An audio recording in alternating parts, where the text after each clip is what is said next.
Welcome to Pause for the Truth, where you can sit back, relax, and hear an honest dialogue about health, wealth, legal, and social issues. The hosts are Dr. Rogers Kane, family practice physician, and Jocelyn Turner, health education consultant, with co hosts from the Northeast Florida Medical Society and its foundation. Stay tuned for the truth about matters affecting you and your family. We're here to tell you what's really going on and why.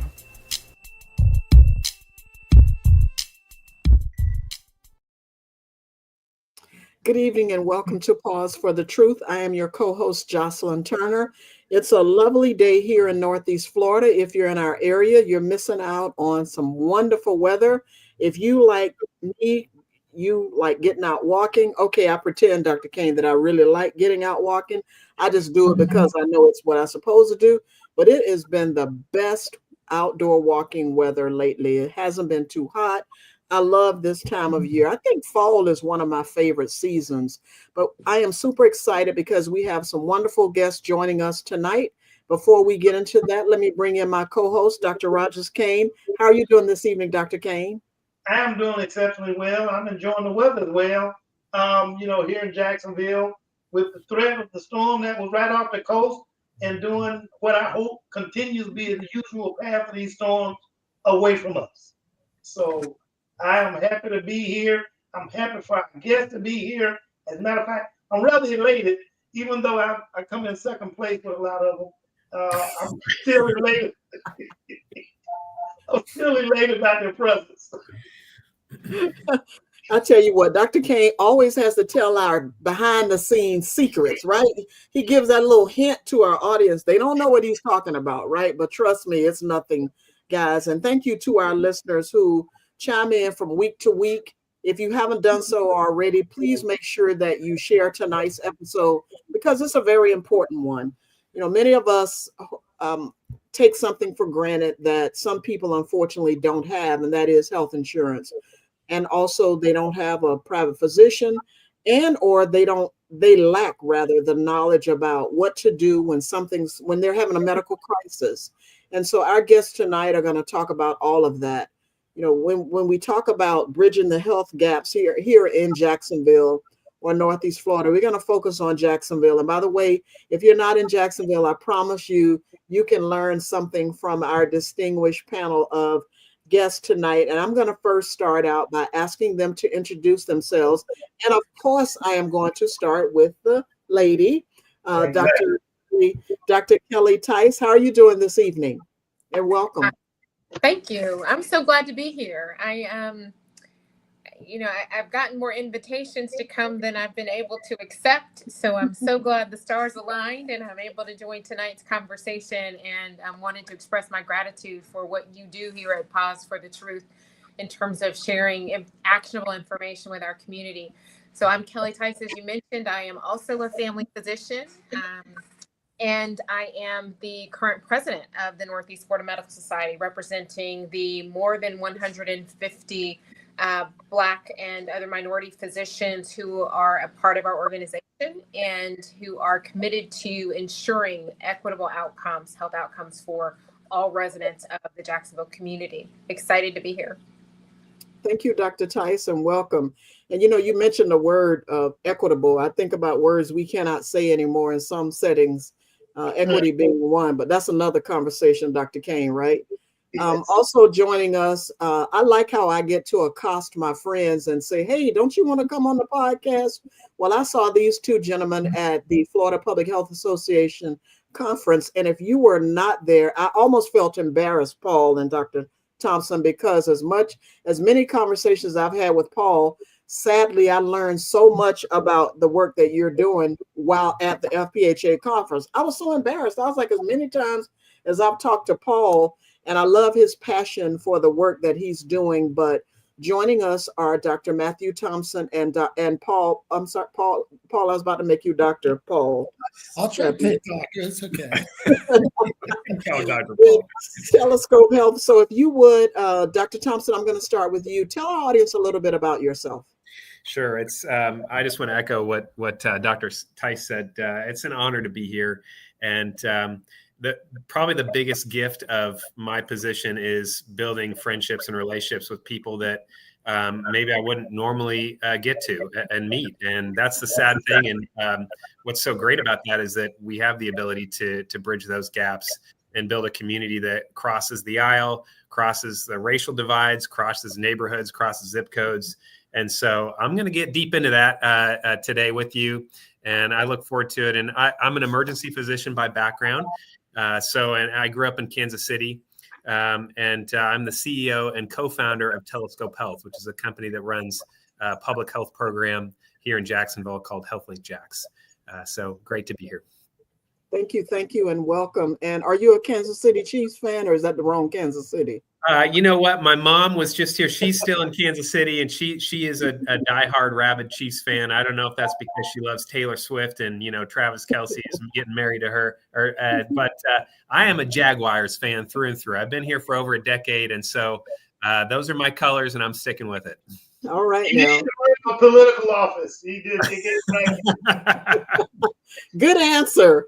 And also joining us, and welcome, last but certainly not least, Paul Sappi. I've been knowing Paul for several years now, and so happy that you are also able to join. And if you could tell, I mean, there's so much to say about you, Paul, when I think about all the years that I've known you. Can you tell our audience a little bit about yourself? And welcome.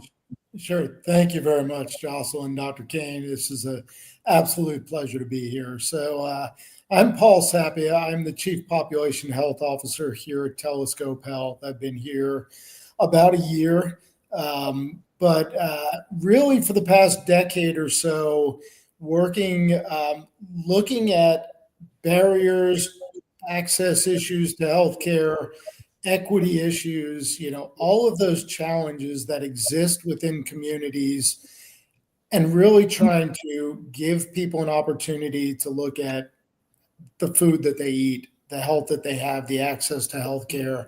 And I'm so excited to be able to join Telescope and continue this mission and really look at access to healthcare, because that's been a huge challenge in so many parts of the state and here in Jacksonville locally as well. So thank you very much. You're welcome. And people don't recognize or don't even know it. They just almost take it for granted that there are people who work on their behalf when they don't know it, right? There are people who are having those tough conversations, really talking about bridging the health gaps here in Jacksonville. So let's start by asking the question, what does bridging the health gap mean to you, particularly in a city like Jacksonville? And either of you can chime in. Gosh, I'll start. I'll take this one as a white male who went to a private high school and was afforded privileges and realities that set me in a very different place. And I always want to start by saying that when I went to medical school, I crossed Martin Luther King Boulevard every day in Kansas City, and went to volunteer at a clinic in a Black neighborhood, Black community. And I'm sadly to say, it's the first time that my eyes were open to some of the racial disparities and differences that we have in this country. And Jacksonville is no different than that. And one of the best things that's happened from this program, and honestly working with people like Dr. Tice and Paul, is going to Moncrief, going to Durkeeville, going to places that if I lived in Jacksonville Beach, which I did for 10 years, and now I've just moved across town here to be closer to downtown area. But, I want my kids to realize that this is a very diverse, beautiful community, but it is not equal or the same. And the health outcomes are drastically different across the city. And so to fix those problems, you have to acknowledge them. You have to speak about them. You have to accept them. And so the first thing that I could realize to do, and at the time, even working in the ER and being a physician, you say, why is this person in the ER for this silly problem? They could have been seen somewhere else. Well, that's not true, actually. They really couldn't, because they do not have, to their knowledge, any other resource to go to. And so the first thing that I could do is acknowledge those differences to fix them. And you have to bridge that gap by first acknowledging. So I'll start there. I'll stop because I think that's a good segue. But yeah. Yeah, and I'll jump in quickly. And similarly, I'm a Jacksonville beach guy, right? I lived at the beach since we moved here to Jacksonville from New York City 40 something years ago.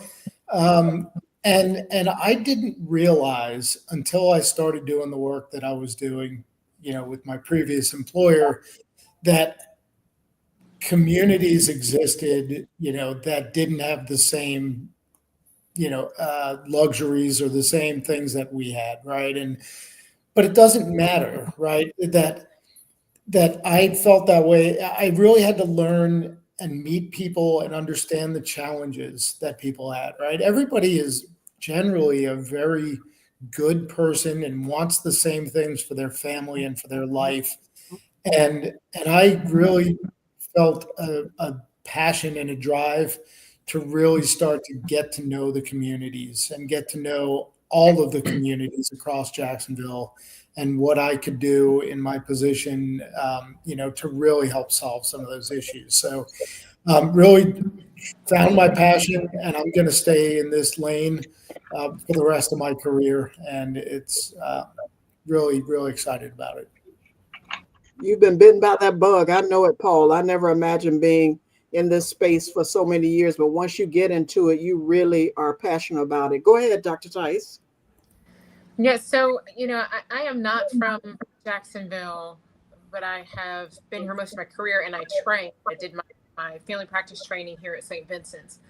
But my parents met here. My mom was born and raised here. And when we weren't overseas, I'm a military brat. When we weren't overseas during my childhood, I spent my summers right here on 1450 West 2nd Street, which is my grandfather's house, walking to, I shouldn't say this, the liquor store for my grandfather. I need to describe that differently, probably. But, as a military child is able to put down roots, this was the community that I put down roots into. And we're a community of bridges, as Dr. Thompson and Paul were talking, I was thinking about, when my kids were born in here and they were younger, we were part of the Mayor's Reach Out and Read program. And there used to be a book I used to read to them with all the bridges in the city, right? Those bridges should physically serve to connect folks to what they need,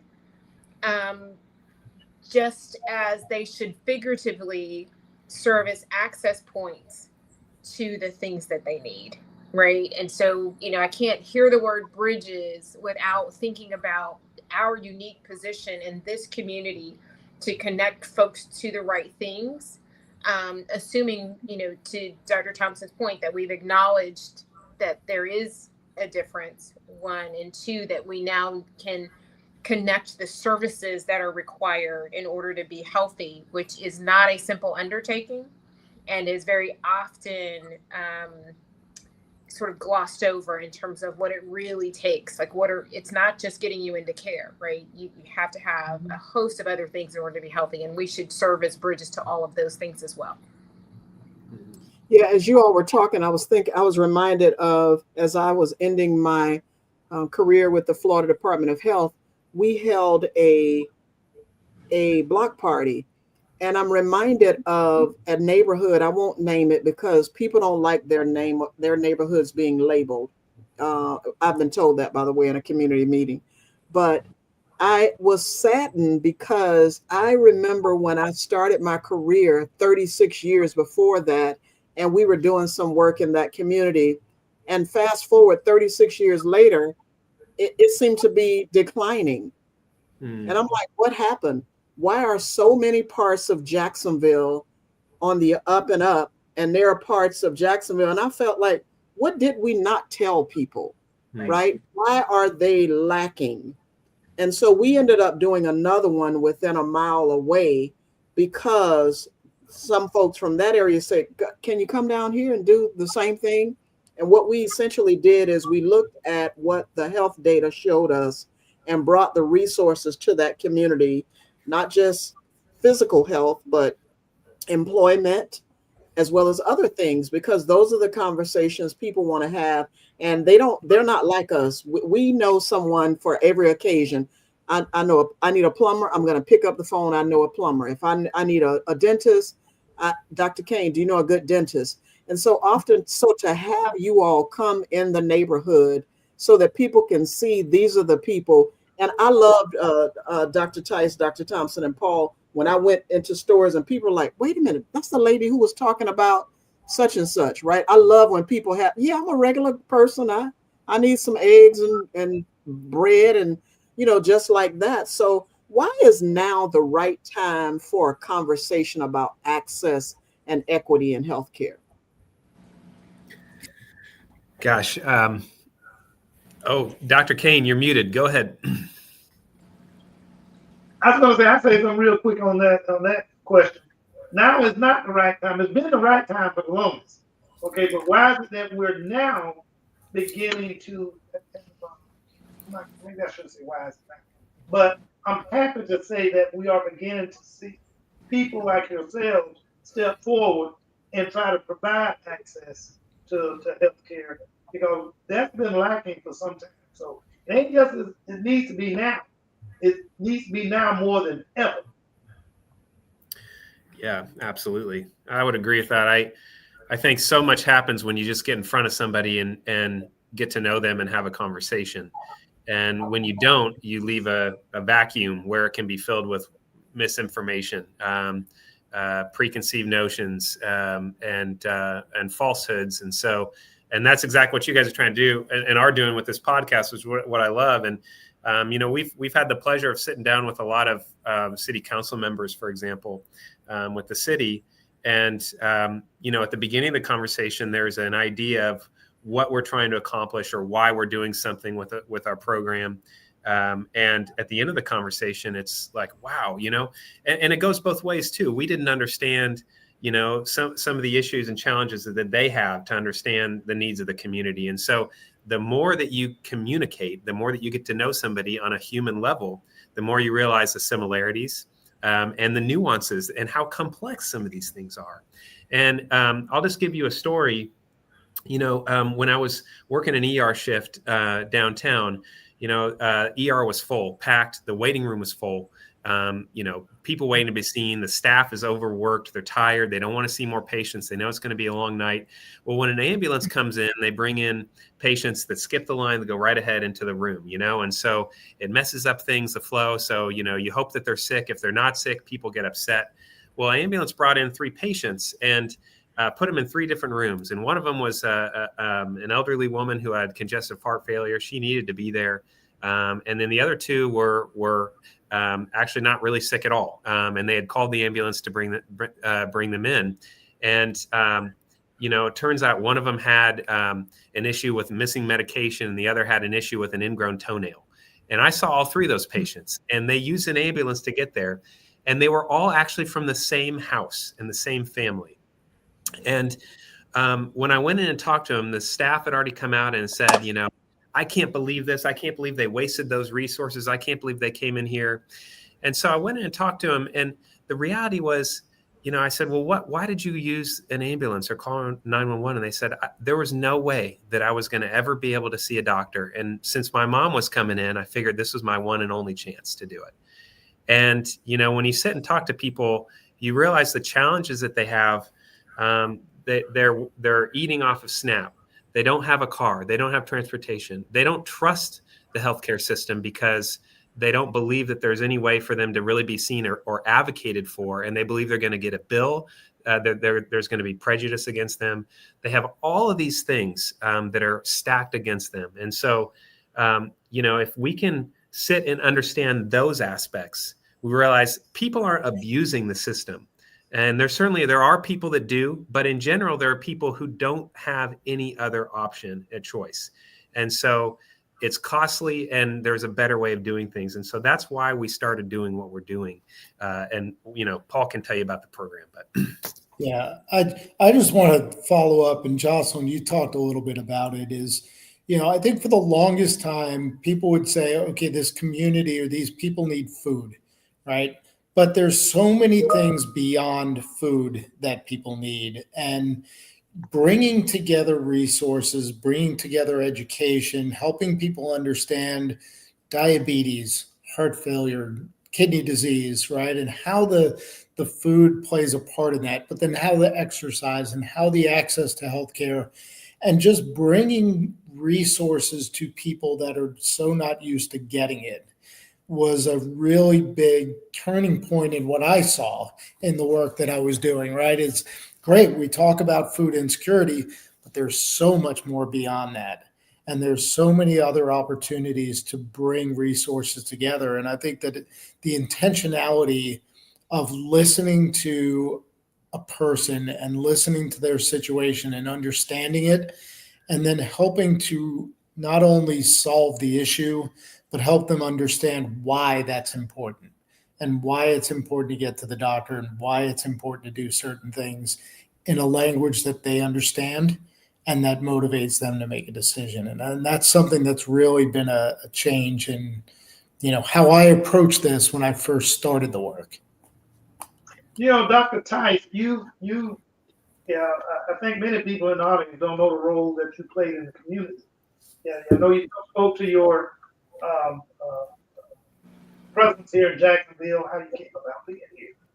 But since you've been in Jacksonville and since you finished the program, many people don't recognize the role that you had to play over the health department, and the things that you did there, where you saw some of the beginning of the dismantling of the health department, which was it was a resource by which we really needed, okay, but it was being dismantled, not because of you, obviously, but something because of others, but it was being dismantled somewhat in terms of prevention and primary care. What, from your experience, what can you tell us as to how you feel about the need for programs such as the one Paul and Dr. Thompson referenced? So, thank you for the question. I did, to your point, I did run the health department here for a number of years, and that's where the bug bit me. As a clinician, I loved taking care of patients. I never saw myself leaving patient care. I just couldn't imagine it. But you rapidly realize that you can't have the impact that you need to have on the other side of the exam room door. You have to step into the policy space. And my role in leadership at the Department of Health afforded me that initial opportunity. One of the things that became painfully clear was that there is a consistent disconnect between how funds and programs are developed, authorized, deployed, and what the actual need is. And so at the point of need, very, very often, and Jocelyn, I'm certain, can attest to this as someone who, spent much of her career in the Department of Health, you find yourself with resource constraints, with the need sort of right in your face, but trying to figure out how to make the rules apply here so that you can use the funds that have been provided, use the resources that have been provided, because they don't match. Very rarely is the program, how it's funded, the grant, requirements, does it actually match what a particular community needs to have?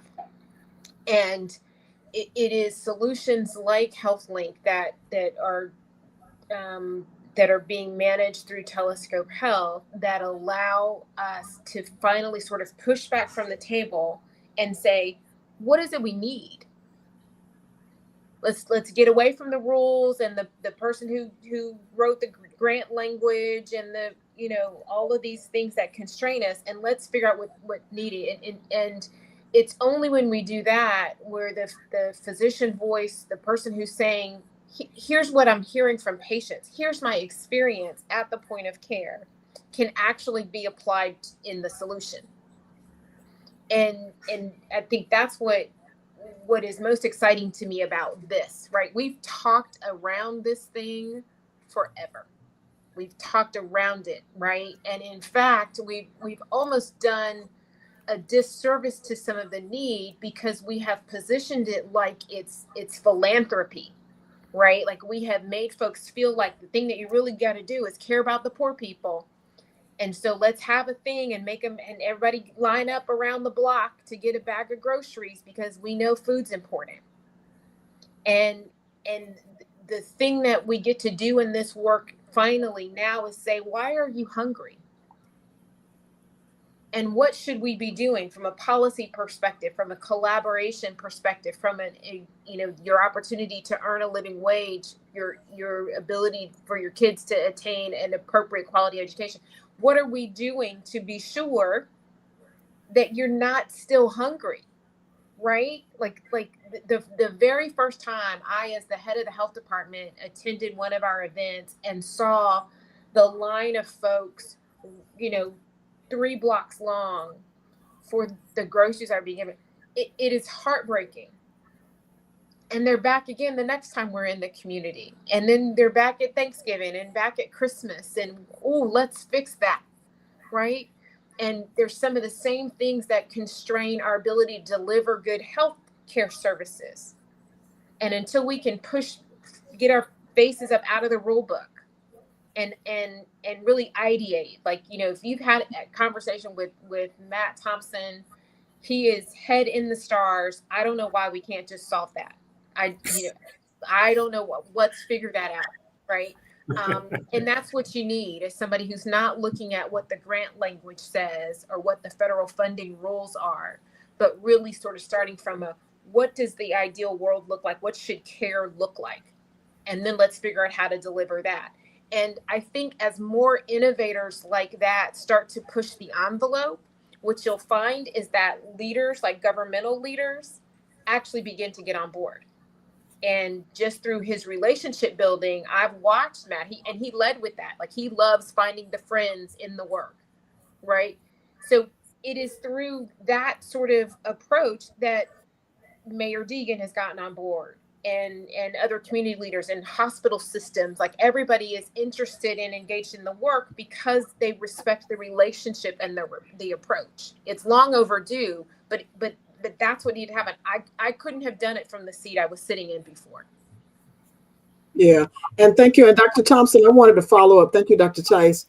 I wanted to follow up because, listen, you were like a rock star when we were at the FPHA conference. Everybody was swarming up to you afterwards. And I'm like, who is this guy? And of course, I'd heard about you through Paul. But tell me tell our audience what it really means. What are you really doing outside of the ER now? And we got it. We see what made you go that extra step. But just talk about how HealthLink Jack works.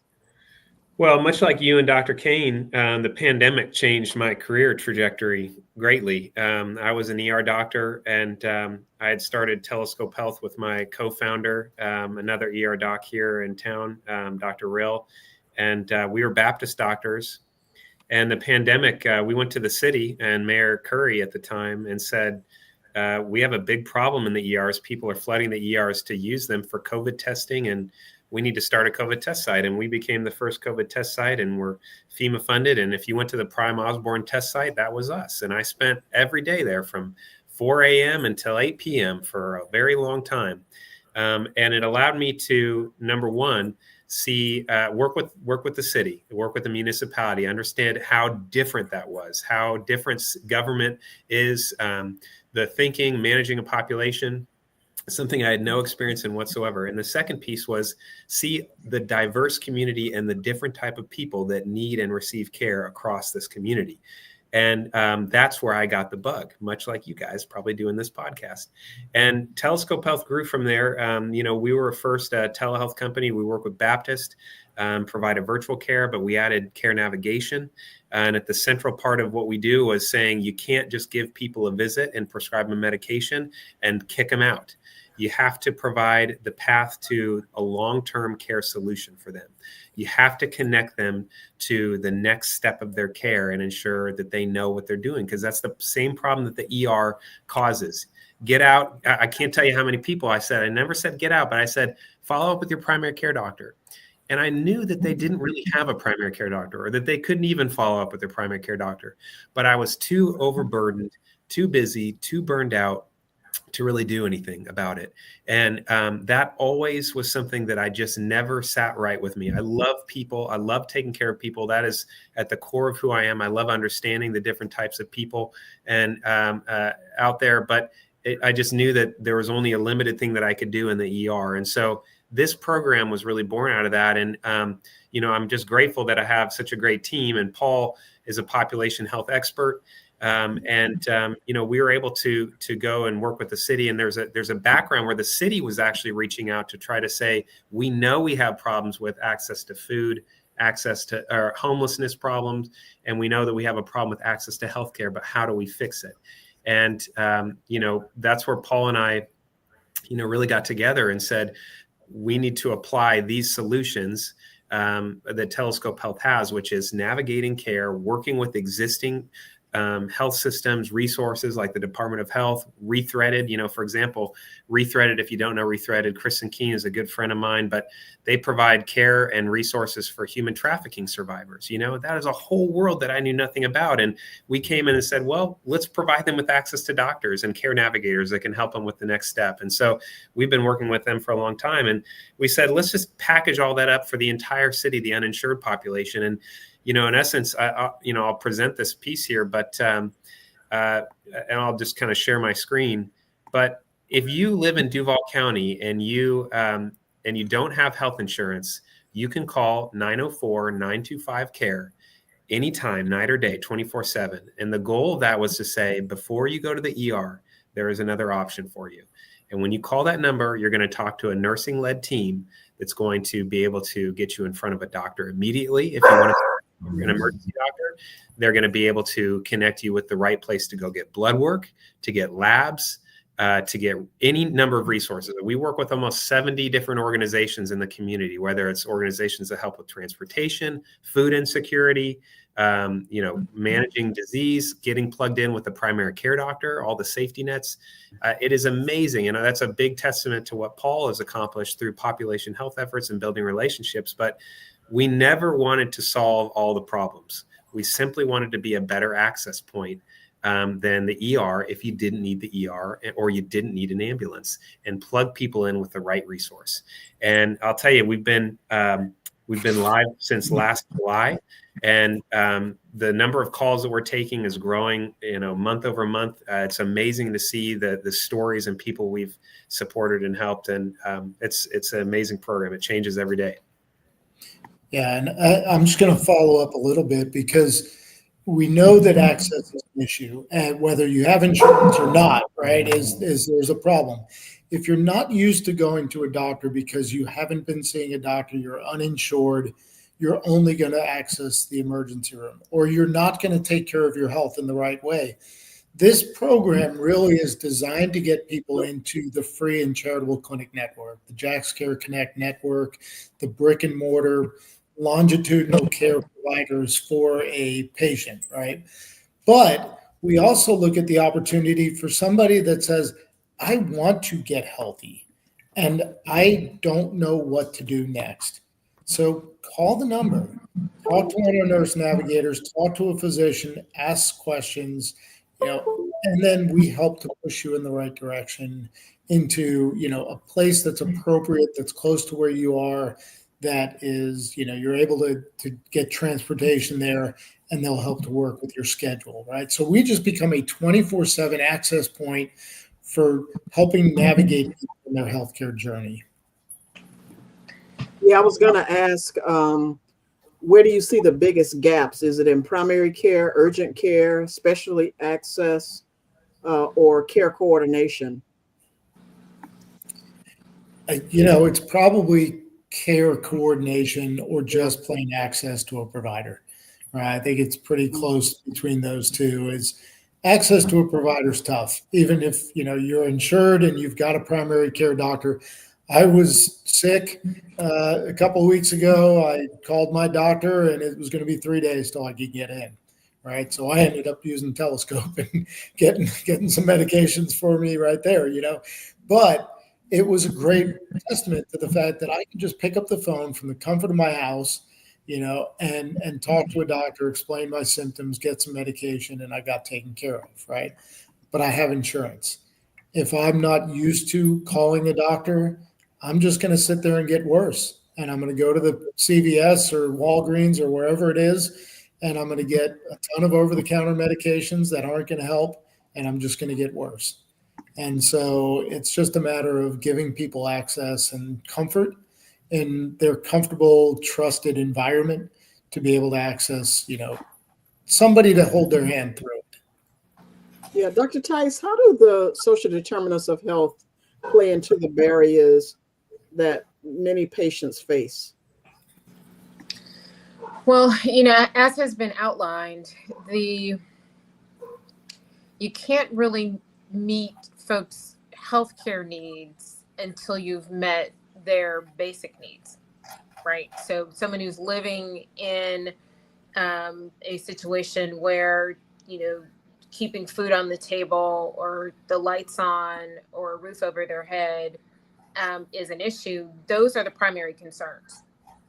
So any opportunity to address health behaviors, health habits that they need to improve, that goes by the wayside until basic needs are met. So, very often, and I remember interacting with patients when I was seeing patients, and I would say, try to cut back on your sugar, eat more, leafy green vegetables, blah, blah, blah, avoid fast food.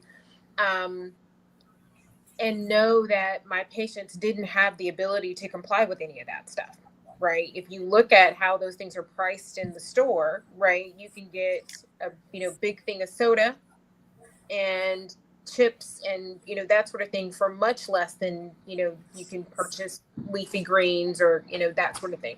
So we can't, again, using that term, bridge the divide until we meet basic needs. And I actually see this getting worse instead of better because there are many folks in our communities that are in marketplace plans now, right? And they pay because their insurance premium, their monthly cost is subsidized. They don't pay anything every month for their coverage. Those subsidies are going away. And so there is a significant percentage of folks who pay $0 a month now, who may pay $90 or $100 a month. That is going to be a no-go. That's going to be a no-go. And so those folks are going to opt as a result to be uninsured. And so, as we talk about, I just want to frame that we are actually going to send more folks into the ranks of the uninsured and perhaps widen the gaps. And so as we talk about the social drivers of health, that those divides actually become bigger as access to food and the programs that now make those things attainable. A lot of those programs are being, defunded. And so, again, it's what's Maslow's hierarchy of needs, right? You have to take care of my immediate physical needs before you can talk to me about walking every night after dinner, right? And we come off as pretty silly as we try to educate people, and we behave as if they don't have immediate needs that must be met first. Yeah, you got to eat dinner before you go walking after dinner. So you have to have access to dinner, and looking at the kind of food desert that we see, for Paul and Dr. Thompson. I'm a family practice, primary care. My office has been on the north side for 25 plus years. And I live in the community that you guys are very, very descriptive of. Not to mention the beaches community and what they see, the difficulties that they have. But what I'm seeing, and especially what I'm hearing, coming out of the feds in terms of making those, as Dr. Tice mentioned, those subsidies go away, it's hard enough getting those patients in with the subsidies. Yeah. Okay. Now it's going to be so hard getting them in and getting them to be able to see someone. And then, I mean, you compound that with what we're seeing in, I know this is not tonight's subject necessarily, but what we're seeing in terms of the pharmacies that we were talking about being available, currently not being available. So some of the access that they have, even in terms of just going to visit pharmacists to get some advice, is going to be very limited because, let's be real, we've had 3 Walgreens closed in those zip codes that I serve, and we still have yet for them to tell us why they were closed. 08 and 18, you had 3 Walgreens closed within probably a 5 miles perimeter of each other that were serving a much needed, that were providing a much needed service in the community. So to hear what you guys are saying in terms of having access and discussing with for people to be able to call in and utilize the service, that is great. One of the questions I have since I spoke about it is, so how do other physicians, such as myself, get involved with those programs? Not necessarily that you need to send me patients. It's not like I'm having a need for a bunch of patients. But again, how do the rest of the community, how do the rest of the physicians in the community that serve you guys call? Well, I'll tell you what, Dr. Kane, it's been pretty fascinating. So first thing I'd say is we have such a vibrant, collaborative community here in Northeast Florida in Jacksonville. And, when I was just working in the ER, I didn't have any idea that we have places like Agape, Sulzbacher, Volunteers in Medicine, Mass Clinic, Department of Health, and what all those services offer. Jax Care Connect, We Care Jax. There are a ton. All those organizations I just mentioned are nonprofits or Department of Health that provide sliding scale free services, resources, navigation to a number of things that puts people in a medical home, gives them a safety net that lasts their entire life. And if you go to the ER, the first problem with this is that if you go to the ER, even if you need it, depending on the time of the day, or you receive care somewhere, depending on who you see or the time or the bandwidth, they may know that those resources exist, or they may not know that those resources exist. And so there is a good likelihood that you may not be plugged in with those resources, And so, I think what we were trying to solve was to help catch all, be a catch all, because people seek care when they most need it and not when, they're told to. And so, you mentioned that with Maslow's hierarchy of needs, Dr. Tice. I mean, the reality is people are going to receive care when they're sick, and then you got to capture them at that moment and plug them in. And so the way that the community can help is to remind people, and this is what's so great. Duval County Medical Society has done this, and we're going to meet with Northeast Florida Medical Society soon. But the goal here really is to educate doctors to say, listen, we all know people who don't have health insurance. Number one, we know what happens when they receive care down the wrong path. And the cost to them, the cost to taxpayers, the cost to the city, the cost everywhere, it is much higher than it should be. And so simply by being an advocate for programs like this and programs like the safety net clinics that exist, that's how we have to unite, honestly, as providers, and say, there are so many great resources. We need to all understand them and what they offer so that we can tell our patient populations, our friends, our families, what's out there. And then if you ever want to work with us or for us, Dr. Kane, then that's a different story. I had to put you through a very strong vetting process, and I chose Jocelyn Turner as my favorite co-host before starting this podcast. So I don't know if you're going to cut it. Now, if Jocelyn wants to come work for it, that's a guaranteed yes, but you're going to have a more stringent path forward with us. Oh, Dr. Thompson, you're my favorite guy now. So, but I do want to ask you and Paul, when it comes to your patients, people who are calling you, are they mostly elderly people? Are they mostly uninsured? Tell us a little bit about the patient population that's calling you, just to get a sense of of what the landscape of what you're doing what it looks like. So I'll tell you, it's been across the spectrum. It's all uninsured. The program is for Duval County residents that are uninsured.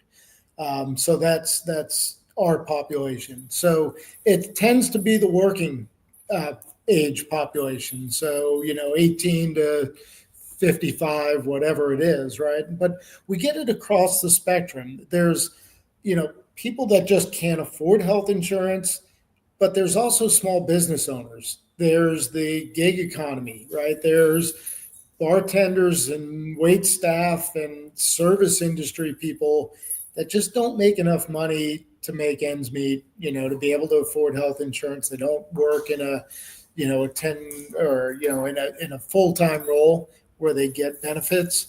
And this is great. We had, patients 20 years old calling us looking just, where do I get medications, right? I had one of our nurses texted me early in this program, 9:00 at night, one night, said, I have a patient on the line that's looking for diabetic needles. She's down to her last two. She can only find them for $65. Where can she go? And because she can't afford $65. I sent her some resources, told her to make some calls. She was able to find the box at a place, walking distance away from her house for $15. And so she was able to get them. That saved an emergency room visit down the road because, down to her last two needles, that she's going to get sick, right? It's going to get worse. And she thankfully called us. We were able to get her connected to a resource, and it took care of her, right? And so now she knows anytime she needs something, she can call us. So across the spectrum, but uninsured and anywhere. If you look at the breakdown of the map, and I know Dr. Thompson was going to try to share, but it didn't come up, but we have seen patients from every single zip code in Duval County. And it doesn't matter where they are, South Side, Ortega, North Side, by the airport, whatever it is, we've seen patients. There are higher concentrations in places where you would expect, but there's not one zip code that we haven't seen a patient from. I hope that people who are listening will recognize another gap, as Dr. Tice talked about, in the community, like food insecurity, for example. How can we as a community figure that out, right? Because you're right, people shouldn't show up for these at these food distribution sites week after week after week. What's the underlying problem? And to me, that's what you all have done. You found, Dr. Thompson, that there were so many people who were coming in the ER. Like, wait a minute, I remember years ago at the health department, there was an issue of people bringing their children in to the dentist with dental issues at the ER, and you think about it like, oh my God, it got that bad. And they couldn't afford to take their child to the dentist before it got so bad that they ended up in the ER. And Paul, I have to say this after listening to your story about the folks. Next time you go to a restaurant or to the hair salon, tip the people well, because they might not have any health insurance, right? Don't take for granted that people are, whatever. Tip the darn people. I have to, Dr. Tice, I had to give that plug, because it really is something that we have to be our brother and sisters keepers.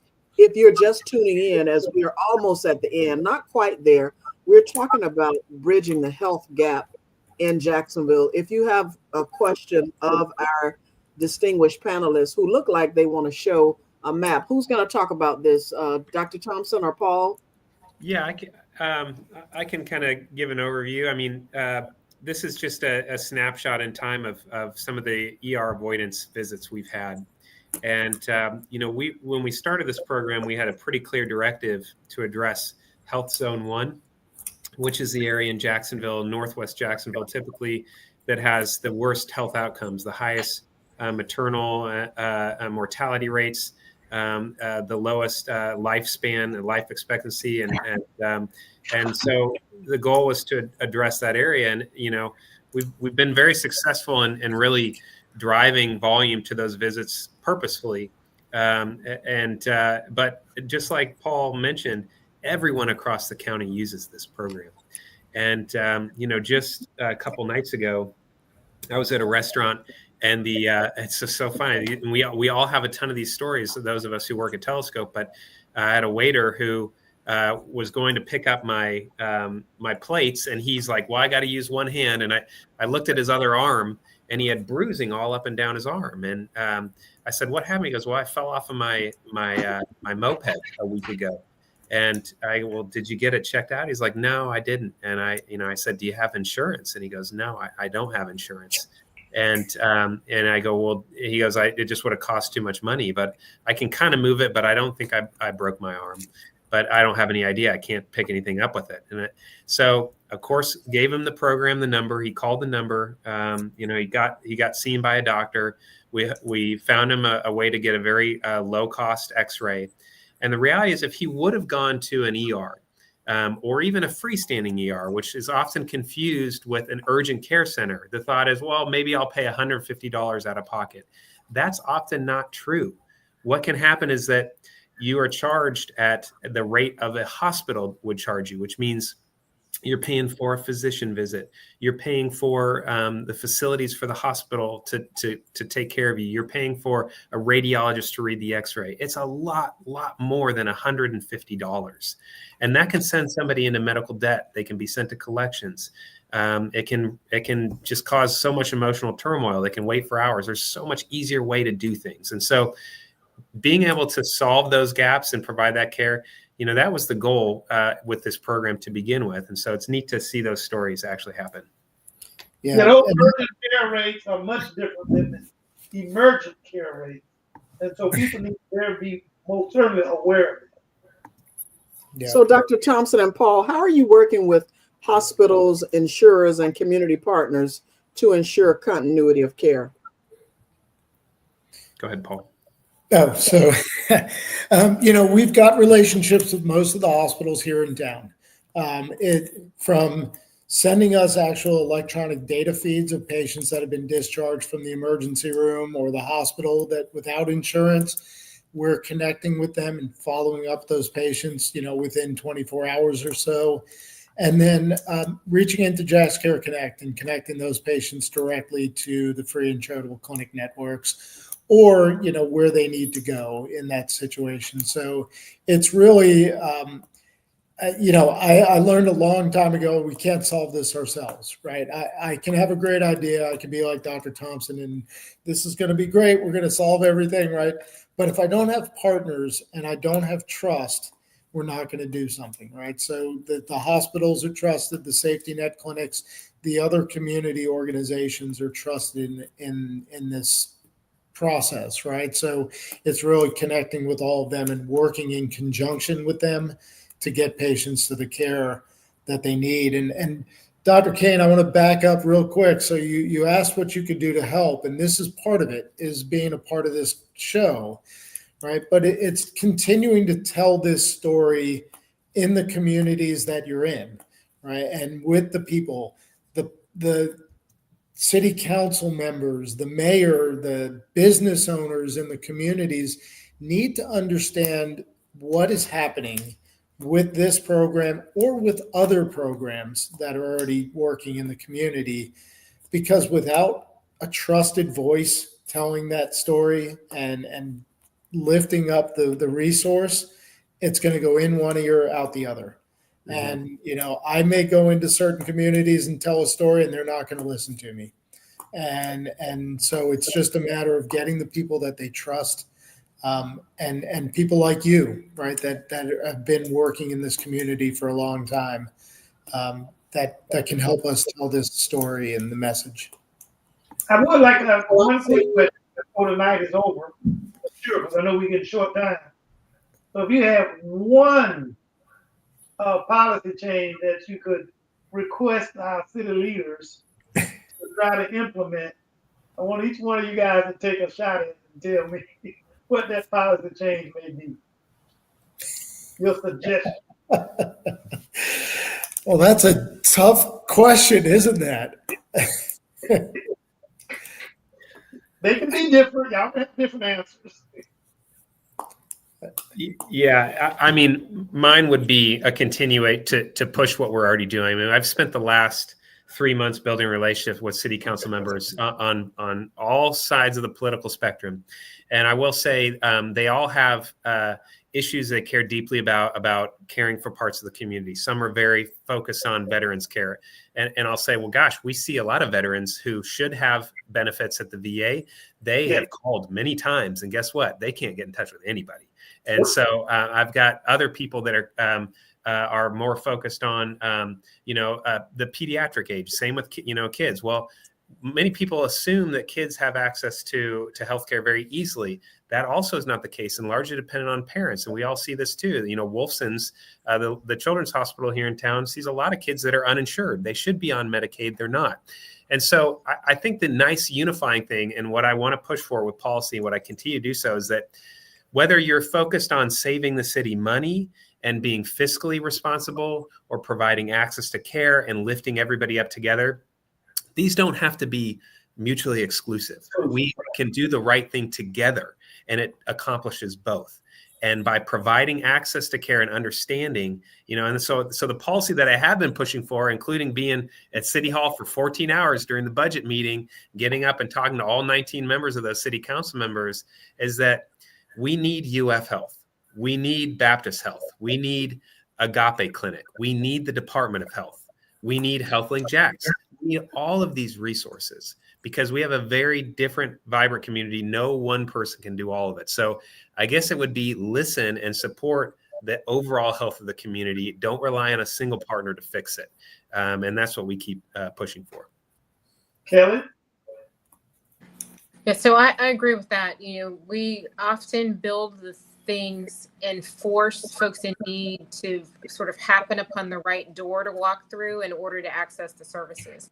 And our system should work for our community members, our neighbors in need, no matter the door they walk through, no matter how they declare their need through it, whether it's a mental health or behavioral health, condition, an accident or injury, a chronic, a complication from a chronic illness that could have been prevented. Whatever door they walk through, we should be ready to meet the needs, and it should be a comprehensive solution, right? It shouldn't be piecemeal. I think what I would say is that retaining all of those partners, but finding a way to fund them for expanded services, not limited. So, because these folks are getting it right. The safety net providers that have been mentioned, they're getting the work right. They have the relationships, they're providing the care, they've got the right clinicians who care about the patients that they're seeing, but they are still constrained by funds. And so we need to be doing more in those spaces and not less. And then if I had a state or a federal sort of legislative ask, let's not lose sight of the fact that we are a state where Medicaid was not expanded. And so the gap, the hole that our community members fall into is much wider than it is in other states, because we have there's no opportunity for some folks who could be covered where Medicaid have been expanded to have such coverage. And Paul. All right. They took all my great answers. So I'm going to say let's look at this with a lens of sustainability. And it can't just be us, and it can't just be the hospital systems, and it can't just be the city. It has to be the businesses. It has to be the community. And there is an economic benefit to improving the health and the livability of the city. When you go to certain parts of the community, the sidewalks are beautiful, the trees are trimmed, the lights work, street lights work, the parks are great. When you go to other parts of the community, it's not, right? And if you're telling somebody to go for a walk and they have a tattered, broken sidewalk to walk on, that's not great, right? So we have to think about sustainability for all of this and sustainability for our community.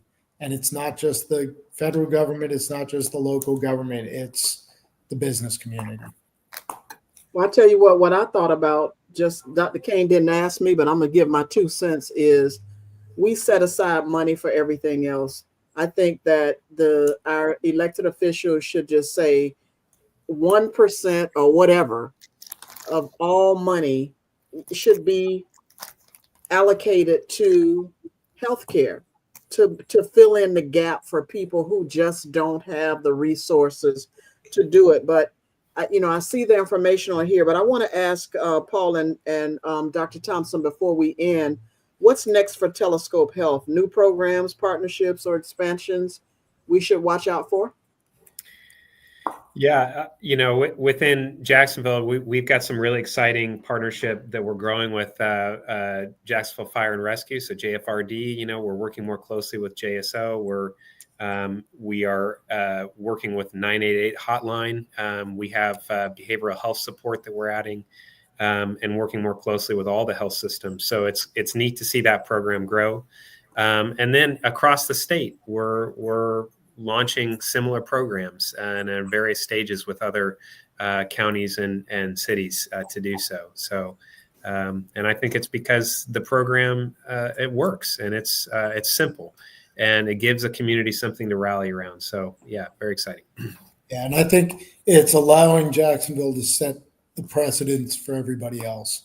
Is we are showing that you can think differently about providing access to care and helping people out. And other communities are seeing it. And, we're also talking to rural healthcare collaboratives because rural communities face a whole sea of different challenges. And telemedicine and care navigation and talking people through it can be a huge benefit to somebody that lives an hour away from the closest hospital. So, more to come on that as well. Hadn't thought about that population. You're right. Well, listen, we respect your time. We're at the end of the hour. We do like to give our guests an opportunity to share their final thoughts as we close out. And Tyrone, if you could put, or whoever had that up, we want to make sure folks have the contact information on how to use HealthLink Jax. So again, I'm going to start with Dr. Tice as we end the show. Can you share your final thoughts regarding tonight's topic? Sure. I would say that, this isn't about compassion or, philanthropy or volunteerism. This is good business sense. This is what it takes to have a healthy, vibrant, resilient community. We have to take care of those who don't have access to good health care. Thank you. Thank you. Dr. Tice, can I say this with all due respect? I've never heard you give just a short answer like that. I was expecting for some more. I mean, because you're so passionate about it. That's I mean, she's so passionate. I'm just not. I was expecting for this thing to go on and on. I'm just like, okay, but I promise that was not a put down, Dr. Tice. But anyway, you've said a lot, obviously, and we know you're working hard. Paul, I'm going to let you go ahead, and then we'll end in Dr. Thompson. I'll keep it short and simple. Collaboration, right? Don't forget to ask people what they need, how you can work together. And I speak a lot in a variety of different settings, and I have a lot of meetings. And my first thought is I walk into a meeting and say, how can I help you? Right? How can I help you to succeed, to get to where you want to be?